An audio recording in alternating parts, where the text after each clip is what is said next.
yung lipat niya na yan ni John T. Miller sa kabilang liga, sigurado it's about an offer that is very difficult to refuse. Very enticing.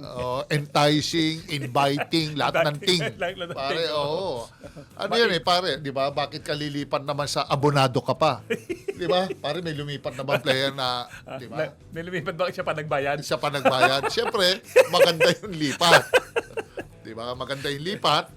And ito lang, yung mas malaking entablado, hindi ako agree dito.